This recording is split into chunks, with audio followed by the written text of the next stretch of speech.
sejahtera. Bismillahirrahmanirrahim. Alhamdulillahirabbil alamin wassalatu wassalam ala Rasulillah wa ala alihi wa sahbihi ajma'in. Terima kasih pada semua sahabat-sahabat yang datang pada malam ini. Pertama sekali saya nak mengulas tentang tawaran ataupun pelawaan yang Yang Berhormat Perdana Menteri merangkap Presiden UMNO untuk mempelawa saya sebagai menjadi ahli Majlis Kerja Tertinggi UMNO untuk sesi 2013 hingga 2016. Dan saya mengucapkan ribuan terima kasih yang tidak terhingga kepada Yang Berhormat Datuk Seri atas kepercayaan, keterbukaan seorang pemimpin negara yang sangat mengambil berat dan sangat terbuka pemikirannya. Padahal saya adalah luar daripada UMNO. Ya, saya bukan daripada kalangan UMNO dan tidak pernah terlibat dengan parti UMNO dan sebagainya. Tetapi walaupun demikian, Datuk Seri Najib dapat melihat perkara ini dan saya rasa sangat berbesar hati dengan pelawaan Yang Berhormat Datuk Seri terhadap saya. Yang pertama, saya lihat daripada sudut tadi keterbukaan pemimpin UMNO masa sekarang yang saya kata lebih mementingkan melihat daripada sudut agamawan di dalam saf tertinggi. Dan ini adalah lantikan terus daripada Yang Berhormat Datuk Seri. Jadi ini satu keterbukaan yang saya rasa pertama kali dilakukan oleh seorang Presiden UMNO di dalam MT.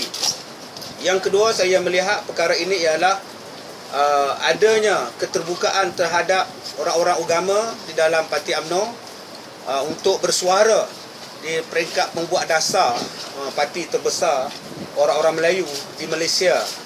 Dan ini adalah satu perkara yang patut dipuji kepada tindakan Yang Berhormat Datuk Seri. Sebab sebelum ini kita lihat banyak cerita ataupun kata-kata yang mengatakan bahawa UMNO meminggirkan golongan agamawan, tidak mengambil pandangan agama dan sebagainya. Dan ini ada satu bentuk transformasi yang mungkin Datuk Seri Najib maksudkan dalam bab agama, lebih meluaskan lagi kekuatan suara-suara agamawan di dalam pucuk pimpinan parti, secara tidak langsung menghakis pemahaman dan kata-kata daripada mungkin parti-parti lain tentang bahawa UMNO adalah parti yang didominasi oleh kumpulan-kumpulan yang bukan agama dan sebagainya. Yang ketiganya, saya melihat perkara ini daripada sudut diri saya sendiri, bahawa ini satu kepercayaan daripada pimpinan negara terhadap usaha saya, dakwah saya selama 20 tahun di dalam bidang dakwah. Dan saya rasa sangat teruja apabila seorang pemimpin nombor satu negara melihat saya kerja dakwah saya dan dipelawa menyertai Majlis Tertinggi UMNO. Ini satu benda yang sangat saya rasa besar hati kerana Datuk Seri sebagai pemimpin dan Presiden dapat melihat perkara bukan kecil. Saya hanya sebagai penceramah biasa, pendakwah bebas, tetapi dapat sampai diangkat, menimbulkan satu kejutan, bukan kata kepada tuan-tuan. Saya sendiri pun rasa terkejut apabila mendapat panggilan mengatakan bahawa saya dipelawa untuk menyertai Majlis Tertinggi UMNO. Saya secara peribadi sangat terkejut. Saya kata macam mana saya boleh, sedangkan ramai lagi golongan-golongan ulama dan cerdik pandai yang terdapat dalam negara kita. Yang seterusnya, saya melihat bahawa ini satu bentuk pendekatan yang dibuat oleh UMNO untuk menyatupadukan orang-orang Melayu, khususnya orang-orang Islam yang berbagai parti di dalam negara kita. Ini adalah satu usaha perpaduan dan saya harap daripada semua pihak pandanglah ini sebagai satu benda yang baik, pandanglah sebagai satu usaha untuk melihat agama didahulukan, rakyat didahulukan, agama didahulukan. Dan inilah yang saya rasa titik awalnya yang cuba dibawa oleh Datuk Seri Najib. Sebab saya rasa dah sampai masanya, sampai bila orang Islam nak berpecah, sampai bila umat Islam nak bergaduh, ya, berbeza pendapat. Boleh berbeza pendapat, tapi bukan membawa kepada kerugian pada bangsa Melayu dan umat Islam itu sendiri.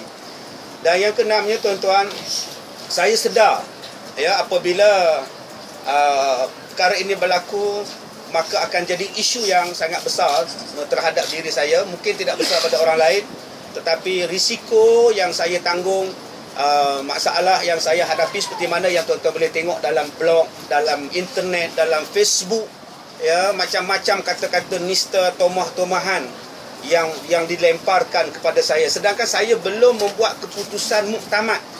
Belum lagi, tuan-tuan, tidak ada keputusan muktamad yang saya bincang bersama dengan Yang Amat Berhormat Datuk Seri Perdana Menteri. Ya, jadi saya lihat di sini sikap yang agak kurang enak, ya, sebagai seorang Islam memaki haimu, memanggil munafik. Adakah saya dijemput, diminta oleh kepimpinan UMNO untuk duduk dalam saf menasihati mereka, ya, supaya sama-sama membuat dasar untuk kebajikan negara dan kebajikan masyarakat Islam? Dituduh sebagai macai, dituduh sebagai anjing, munafik, ya, macam-macam kata-kata yang saya sendiri tak gamak baca. Untuk makluman tuan-tuan, isteri saya dah tak tidur, anak-anak saya pun semua dah tak buka Facebook, tak buka semua, sebab tak sanggup membaca kata-kata yang sangat kurang enak. Ya, kita, apa salahnya kalau perkara ini perkara baik, kenapa tak didoakan? Ya, mudah-mudahan Ustaz boleh nasihat Datuk Seri, boleh nasihat isteri Datin Seri Rosmah misalnya. Ya, sebab hari ini yang jadi isu cincin, isu tidak menutup aurat dan sebagainya. Orang cuma menyalak daripada luar, tetapi tidak ada siapa yang boleh mendekati. Tiba-tiba Datuk Seri mempelawa saya untuk sama menasihati dan mendakwa. Kenapa tidak diberikan sokongan, diberikan bantuan, doa pada saya? Ya, ada yang kata bahawa nanti Ustaz Kazim akan jadi syaitan bisu, ulama bisu. Saya rasa saya bukan orang yang hilang prinsip. Ya, bila dibuat begini, saya tidak pernah melobi, saya tidak pernah bercita-cita untuk memasuki majlis tertinggi UMNO, menjadi menteri dan sebagainya. Tapi yang saya dapat sekarang ni dah macam-macam. Kata nak jadi senator, nak jadi menteri dan sebagainya. Tidak ada langsung. Tumpuan saya hanyalah untuk nak menasihati dan berdakwah. Kalau saya hari ni selama 20 tahun saya berdakwah daripada luar, ya, kesannya lain. Katalah saya berdakwah kepada yang pembuat dasar, pemimpin utama negara, saya rasa itu lebih berkesan, ya, lebih berkesan dan lebih dekat dengan masyarakat, lebih dekat dengan kepimpinan. Jadi janganlah menilai saya daripada sudut material. Kalau nak material, saya rasa saya sekarang saya lebih selesa dengan sekarang. Walaupun saya tidak ada pendapatan tetap, kerja saya hanyalah penceramah bebas. Ada orang jemput adalah pendapatan. Tak ada, saya duduk di rumah, saya jaga anak-anak sekolah saya yang berjumlah hampir 1,000 orang. Saya tidak mengharapkan sebarang projek. Dan Datuk Seri tidak menawarkan projek saham pada saya. Tidak ada sebarang tawaran untuk jadi senator, jadi menteri dan sebagainya. Dia hanya minta saya, Ustaz duduk sebagai saf kepimpinan MT dan tolong tarbiyah kami daripada dalam, dan tolonglah buat kerja-kerja dakwah Islam daripada Malaysia sampai ke Sabah di bawah tiket UMNO. Itu saja. Jadi saya rasa tak tahu di mana salahnya saya dalam keadaan begitu. Ya, dalam keadaan begitu. Tuan-tuan, saya cakap pada tuan-tuan, risiko ini sangat besar, ya, sebab tuan-tuan tahu follower saya yang saya rasa kalau tak jutaan di Malaysia pun ratusan ribu, semuanya menunggu apa jawapan saya. Saya sebagai Perdana Menteri telah hubungi saya pada hari Khamis yang lepas secara peribadi, tetapi saya belum lagi bersemuka dengan Yang Berhormat Datuk Seri secara empat mata. Sebab saya nak jaminan daripada Datuk Seri apa sebenarnya yang Datuk Seri boleh bagi kepada saya untuk buat kerja saya. Saya tidak mahu bila saya menyertai UMNO atau menyertai Majlis Tertinggi UMNO, hubungan saya dengan masyarakat yang berjuta sekarang ini terhakis atau terhalang. Saya tidak mahu kerja-kerja dakwah saya yang sekarang ini dalam internet, dalam YouTube, dalam TV terhalang. Sebab persepsi orang ramai bila satu ustaz masuk UMNO, maka akan dihalang, tertutup. Jadi kalau saya nak tengok jaminan, apakah tangan saya terikat, mulut saya dikunci untuk menegur apa-apa jua kesalahan, seperti mana yang saya sekarang bebas menegur tanpa ada ikatan. Jadi itu kalau jaminannya, saya rasa saya boleh bekerja sama. Tetapi kalau ada sekatan dan ikatan, saya bukan orang yang minta jawatan. Saya dipanggil dan saya rasa saya boleh menolak atau meletak jawatan. Setakat ini tuan-tuan, saya belum lagi mengisi apa-apa borang untuk menyertai UMNO dan sebagainya. Dan saya belum buat keputusan sama ada nak menerima atau menolak. Menerima pun saya tidak kata, menolak pun saya tidak kata. Ya, tetapi kalau tengok kepada keadaan sekarang, saya perlukan satu kekuatan untuk menyokong saya. Saya rasa kalau kekuatan itu tidak ada, saya lebih berat untuk, saya rasa saya lebih selesa sebagai penceramah bebas seperti sekarang. Itu lebih dekat dengan masyarakat dan saya rasa banyak pihak yang akan bersetuju. Bukan kata bahawa UMNO atau tawaran ini tidak bagus, tetapi saya rasa semua orang, saya rasa mungkin 80% bersetuju Ustaz Kazim biarlah bebas seperti rama-rama sebelum ini, yang bebas hingga ke mana-ke-mana. Sebab itu saya katakan tadi, saya perlukan apa benda bidang yang saya buat. Mungkin Datuk Seri saja yang menerima kemasukan saya sebagai majlis tertinggi. Bagaimana pula dengan sahabat-sahabat yang lain? Di sini saya rasa perlu ada satu conclusion yang jelas supaya saya dapat. Tetapi saya tidak kata saya menolak, tetapi buat peringkat sekarang ini, saya rasa saya lebih selesa untuk menjadi penceramah bebas, yang bebas di mana-mana untuk bercakap dan dihadiri oleh berbagai lapisan parti dan kategori masyarakat. Wallahualam. Ustaz, maknanya Ustaz belum buat keputusan untuk terima? Belum. Saya perbincangan saya dengan Yang Muhammad Datuk Seri hari itu, saya mengatakan bahawa saya lebih selesa seperti ini. Saya boleh bantu untuk memperkukuhkan Islam, mempertautkan persaudaraan Islam. Itu.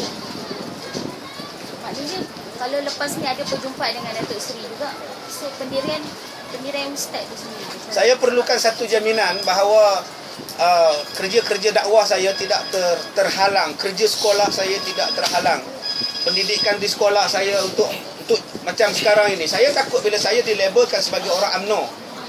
Sekarang ceramah saya dihadiri oleh alhamdulillah ribuan manusia yang tanpa mengira parti.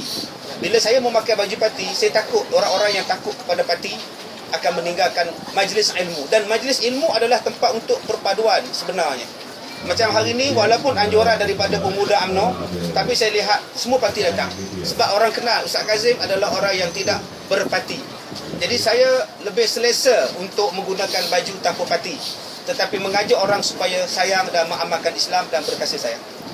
Daripada segi sudut mereka, maknanya pihak UMNO mengumumkan semalam senarai MT, maknanya Ustaz sendiri tak setuju, belum buat keputusan, tapi sudah diumum seolah-olah macam Ustaz dah terima keputusan.